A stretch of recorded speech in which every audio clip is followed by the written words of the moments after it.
soon would be there. The children were nestled all snug in their beds, while visions of sugar plums danced in their heads.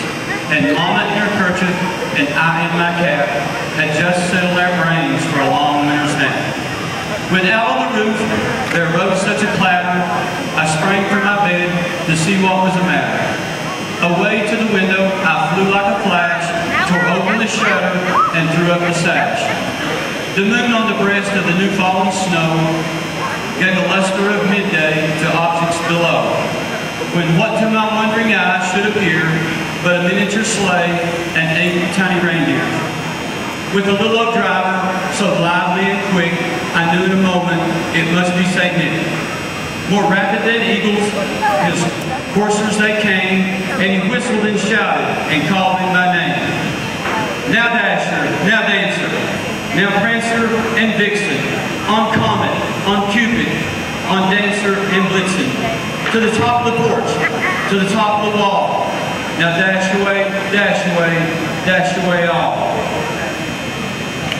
As dry leaves that before the wild hurricane fly, when they meet with an obstacle, mount to the sky.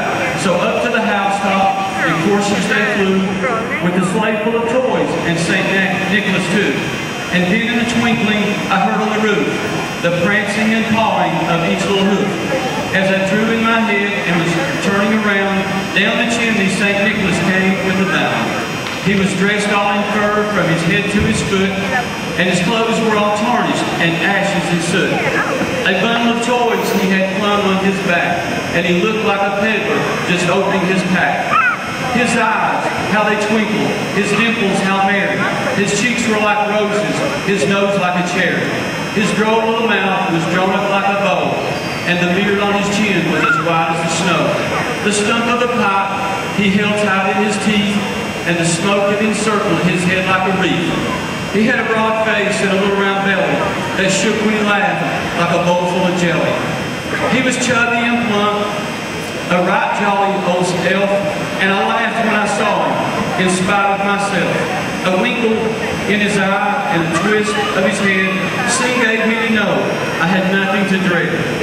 He spoke not a word, but went straight to his work, and filled all the stockings, then turned with a jerk, and laying his finger aside on his nose, and giving a nod up the chimney, he rose.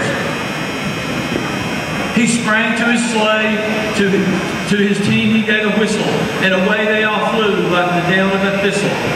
But I heard him exclaim ere he drove out of sight, "Happy Christmas to all, and to all a good night."